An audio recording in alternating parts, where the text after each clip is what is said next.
हाम्रो सुन्तलामा चाहिँ औँसा पार्ने झिँगाले चाहिँ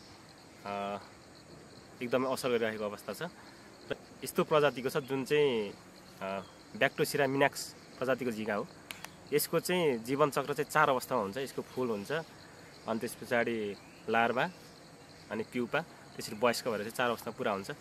र यसको अवस्था हेरेर चाहिँ हामीले यसको आनी बानी अनुसार चाहिँ हामीले व्यवस्थापन प्रविधिहरू चाहिँ अपनाउन सकिन्छ।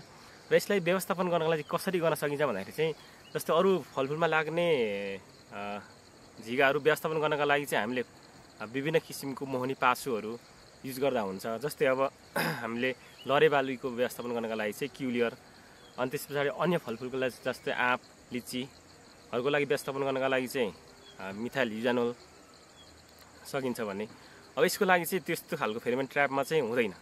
यो चाहिँ कस्तो हुन्छ भने यसको चाहिँ जीवन चक्र चाहिँ 1 वर्षमा एकैचोटि मात्रै हुन्छ। 1 वर्ष लाग्छ जीवन चक्र पुरा हुनको लागि। र यसको व्यवस्थापन चाहिँ कसरी गर्न सकिन्छ भन्दा चाहिँ अब सुरुमा चाहिँ हामीले चाहिँ यसको चाहिँ माउलाई व्यवस्थापन गर्ने हो। जुन चाहिँ झिँगा हुन्छ त्यो झिँगालाई चाहिँ अब वैशाखदेखि चाहिँ प्युपेसनबाट निस्किसक्छ, एडल्ट भइसक्छ। त्यो अवस्थामा चाहिँ के हुन्छ भन्दाखेरि चाहिँ उसले चाहिँ फुल पार्नुभन्दा अगाडि अथवा भालेपोथी लाग्नुभन्दा अगाडि चाहिँ उसले चाहिँ प्रोटिन कुरा चाहिँ चाहिन्छ उसलाई। र हामीले के गर्ने भन्दाखेरि चाहिँ यसको आनी बानी चाहिँ के भन्दा भालेपोथी लाग्नुभन्दा अगाडि चाहिँ प्रोटिन चाहिने, र त्यसको लागि चाहिँ के गर्नु पर्यो हामीले चाहिँ एउटा चारो पासो होइन प्रोटिन बेड चाहिँ हामीले त्यसलाई चाहिँ लगाएर चारो पासो लगाएर चाहिँ मार्ने हो। यसको लागि चाहिँ कसरी गर्ने भन्दाखेरि चाहिँ जस्तै हामीले बगैँचा हेर्ने र बगैँचामा चाहिँ प्रत्येक 3 बोटबाट एउटा छान्ने, र 3 बोटको पनि यस्तो ठाउँमा छान्ने कि त्यो चाहिँ छाया परेको भाग, झुप्प पात परेको ठाउँ, त्यो ठाउँमा चाहिँ के गर्ने हामीले प्रोटिन बेड चाहिँ स्प्रे गर्ने। अब कसरी चाहिँ स्प्रे गर्ने भन्दाखेरि चाहिँ यो चाहिँ स्पोर्ट एप्लिकेसन भन्छ। यो चाहिँ क्षेत्रगत नियन्त्रण प्रविधिबाट गर्ने हो। यसको लागि चाहिँ के गर्ने भन्दाखेरि चाहिँ हाम्रो बजारमा अहिले पाएको चाहिँ एउटा ग्रेट फ्रुट फ्लाइ भन्छ। ग्रेट फ्रुट फ्लाइ यसमा चाहिँ कसरी गर्ने भन्दाखेरि चाहिँ 1 भाग त्यो ग्रेट फ्रुट फ्लाइमा चाहिँ 2 भाग पानी मिसाएर त्यसको घोल बनाउने। त्यो घोललाई चाहिँ के भन्दा स्पोर्ट वाइज चाहिँ अब जस्तै यस्तो झुरुप्प परेको पात हुन्छ त्यो अवस्थामा चाहिँ त्यो ठाउँमा चाहिँ लगाउने। अब त्यसमा कति लाउने भन्दाखेरि चाहिँ 0.5 अथवा 1 मिटरको डायमिटरमा चाहिँ गर्ने हामीले स्प्रे गर्ने।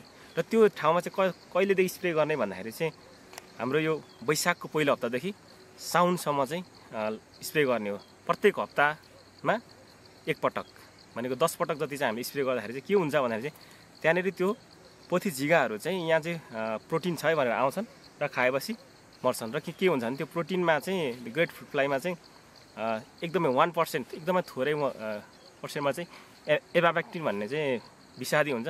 र त्यो भए चाहिँ पहिलो उसको ग्रहण गर्ने बित्तिकै चाहिँ मरेर त्यसरी व्यवस्थापन गर्न सकिन्छ यसको चाहिँ माउलाई। र अब यसको चाहिँ अब अर्को कुरा आउँछ, जस्तै अब त्यति गर्दा पनि व्यवस्थापन हुँदैन क्या त्यो चाहिँ। अब यसको लागि व्यवस्थापन गर्नलाई अर्को के गर्नु छ, हामीले सरसफाइमा ध्यान दिनुपर्छ।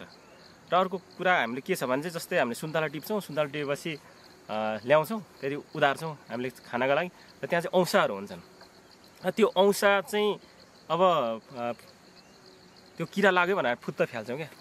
त्यो फुत्त फ्याल्नुको अर्थ के हुन्छ चाहिँ के हुन्छ भने चाहिँ अब अर्कोचोटि चाहिँ मेरो अर्को वर्ष पनि आएर चाहिँ मेरो बगैँचामा फेरि औँसा पार भनेर स्वागत गरे जस्तो हुन्छ। र हामीले के गर्नु पर्यो भन्दा त्यसको लागि चाहिँ जब हाम्रो किरा लाग्छ औँसा लागेको फललाई चाहिँ के भने हामीले व्यवस्थापन गर्ने हो। त्यसलाई चाहिँ के हुन्छ भने चाहिँ यसको चाहिँ अर्को अवस्था भनेको चाहिँ एउटा औँसा अवस्था हो। त्यस पछाडि उसको प्युप अवस्थामा जानको लागि के हुन्छ, माटोमा जानैपर्छ। र हामीले के हुन्छ भन्दा त्यो औँसालाई चाहिँ हामीले माटोमा जान नदिने, प्युपेसनमा जान नदिने। त्यसको लागि के गर्ने भन्दाखेरि त्यो चेक गर्नको लागि चाहिँ सरसफाइ गर्ने। जब हाम्रो यो भदौदेखि सुरु हुन्छ सुन्तला झर्न, त्यसलाई चाहिँ के गर्ने हामीले जति पनि झर्छ सकिन्छ भने बिहानै पख गएर चाहिँ हामीले प्रत्येक सुन्तलाको दानालाई चाहिँ टिपेर हामीले के गर्ने त बटुल्ने अथवा गहिरो खाल्टा खनेर चाहिँ पुर्दिने। गहिरो खाल्टा खन्दा फेरि कस्तो हुन्छ भने खाल्टामा लगाउने पनि कसरी भन्ने हुन्छ, पुर्ने पनि कस्तो हुन्छ भने हाम्रो त्यसलाई चाहिँ गहिरो खाल्टा खनेर कमसेकम 1 फिटको माटोले चाहिँ पुर्ने हो। 1 फिटको माटोले पुरेन भने चाहिँ फेरि त्यो प्युपेसन भएर आउँछ।